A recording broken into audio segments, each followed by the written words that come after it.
My lovely soul family, आपके लिए एक और रीडिंग मैं लेके आई हूँ जिसका आज का टॉपिक रहेगा आपके दुश्मनों की बजी पड़ी है बैंड।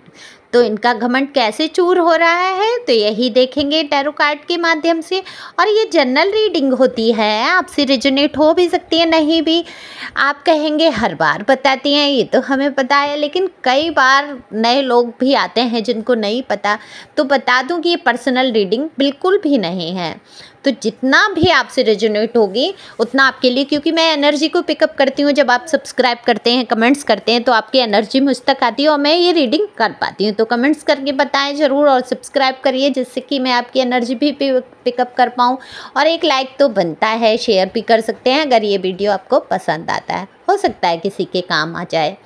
तो कार्ड मैंने पहले ही शफल कर लिए हैं, तो बिना देरी के हम बात करेंगे आपके दुश्मनों की। वो दुश्मन जिन्होंने आपके जीवन में भारी समस्याओं का आपको सामना करना पड़ा, जिनकी वजह से जिन्होंने आपके जीवन में बेहद कठिनाइयों का खड़ी कर दी और आप उन कठिनाइयों से गुजरे। आपने आंसू बहाए, आप तड़फे, आप रोए, लेकिन इन्होंने तब ये हंस रहे थे, मुस्कुरा रहे थे, आपका मजाक उड़ा रहे थे।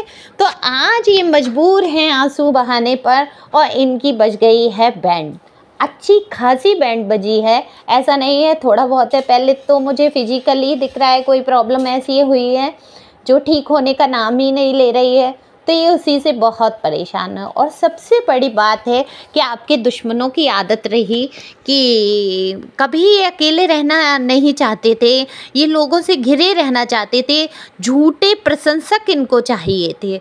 तो ऐसे लोगों के साथ ये रहे और ये खुद भी उसी टाइप से रहे, क्योंकि नेगेटिव लोगों के साथ उठना बैठना रहा, इन्हें आकर्षित करती रही, नेगेटिव लोग आकर्षित करते रहे और ये उनमें बैठे। और ये इतना दिल से ख़राब नहीं थे, लेकिन ये आपके जो दुश्मन बन गए, ये दिल से ख़राब नहीं थे लेकिन हो गए।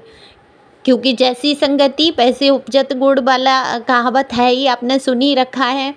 लेकिन आप कैसे रहे, संगति कुछ भी हो, चंदन विष व्यापत नहीं लपटे रहे भुजंग। तो चाहे कितने भी बुरे लोग आपके संपर्क में आए, लेकिन आपने अपना अच्छा पक्ष, जो पॉजिटिव एनर्जी थी आपकी, जो सकारात्मक पक्ष था, वो कभी भी आपने नहीं बदला, आप उसी में रहे। लेकिन ये व्यक्ति बदल गया, ये व्यक्ति बन गया उनके जैसा, क्योंकि ये खोना नहीं चाहता था उन बुरे लोगों को। इसको अच्छा लगता था वो बुरी बातें, तो ये खुद भी वैसी ही बातें करता था। क्योंकि अगर उनके मन मुताबिक ये बात नहीं करेगा, काम नहीं करेगा, तो वो लोग इसको छोड़ देंगे, चले जाएंगे और ये अकेला पड़ जाएगा, ये ऐसा डरता था।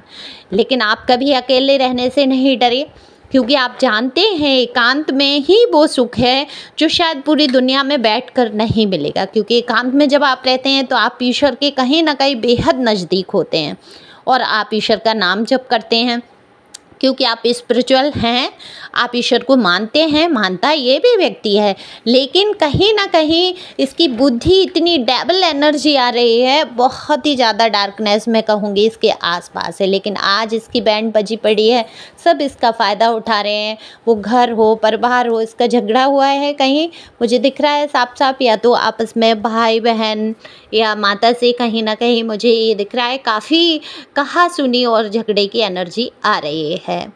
और ये बहुत अकेलापन महसूस कर रहा है, ये याद कर रहा है उस पल को कि कैसे ये परेशान होता था। तो आप इसकी सारी बुराइयां भूलकर इसको प्यार देते थे, इसके साथ बैठते थे, इसको हिम्मत देते थे, इसको हौसला देते थे। ये बातें ये आज याद कर रहा है, लेकिन इसने कोई कमी नहीं छोड़ी आपके लिए। आज भी गुस्से की एनर्जी दिख रही है कि गुस्सा दिखा रहा है, अपनी गलती नहीं महसूस कर रहा है। इस रिश्ते को बिगाड़ने में ये कहीं ना कहीं आपकी ही गलती महसूस कर रहा है कि आप इसके दुश्मन बन बैठे। पर दरअसल ऐसा नहीं था, आपने कोई दुश्मनी नहीं की, ये नेगेटिव लोगों से घिरा रहा और इसने हमेशा आपको ही गड्ढे में धकेला। तो आप कहाँ तक गड्ढे में गिरते, कहाँ तक आपने भी अपनी अपनी जान बचाई और आप उस गड्ढे से उभर कर बाहर निकले और उस एनर्जी से बाहर होके आए। कुछ लोग बिल्कुल ही रिलेशन को ख़त्म करके बाहर हो गए हैं, तो कुछ लोग हैं साथ में लेकिन इग्नोर कर रहे हैं, बिल्कुल बातचीत नहीं कर रहे हैं और किसी बात की रोका टोकी नहीं कर रहे हैं। तो ना अब आपको दुख से मतलब है ना सुख से, आप बिल्कुल भी ध्यान नहीं दे रहे हैं। और कुछ लोग तो मुझे इतने सॉफ्ट दिल के दिख रहे हैं कि वो अपने दुश्मन का बुरा भी नहीं चाहते, क्योंकि ये दुश्मन कोई और नहीं होते हैं, कहीं ना कहीं ये हमारे अपने ही रहे होते हैं और बाद में ये हमारे दुश्मन बन जाते हैं। दुश्मन कौन होता है? जो हमारे दिल को छल्ली छल्ली कर दे, हमारे जीवन में कठिनाइयाँ खड़ी कर दे, हर कदम को हमारे रोक दे, हमें पीछे पकड़ के खींचता रहे, हमें गड्ढे में धकेलता रहे, वो हमारा दुश्मन बन जाता है, जो हमारी बुराई भलाई करने लगता है। लेकिन आप कितना भी बुरा भला बोल दें गुस्से में, लेकिन अगर कुछ होता है आपको पता चलता तो आप भी परेशान हो जाते हैं। आप दिल से कुछ भी बुरा नहीं चाहते, लेकिन कुछ लोगों की एनर्जी आ रही है कि वो इस व्यक्ति की शक्ल भी देखना नहीं चाहते, कैसी भी इसकी चर्चा भी सुनना नहीं चाहते। तो इसकी अच्छी खासी बैंड बजी है, इसके अपने ही लोग इसकी बैंड बजा रहे हैं। ये परेशान है, कहीं ना कहीं आर्थिक रूप से भी परेशानी आ रही है, इसके कहीं पैसे फंस गए हैं, इसने किसी को दिए और वो पैसे फंस गए हैं। तो आपको परेशान होने की ज़रूरत नहीं है। Thank you for watching my channel.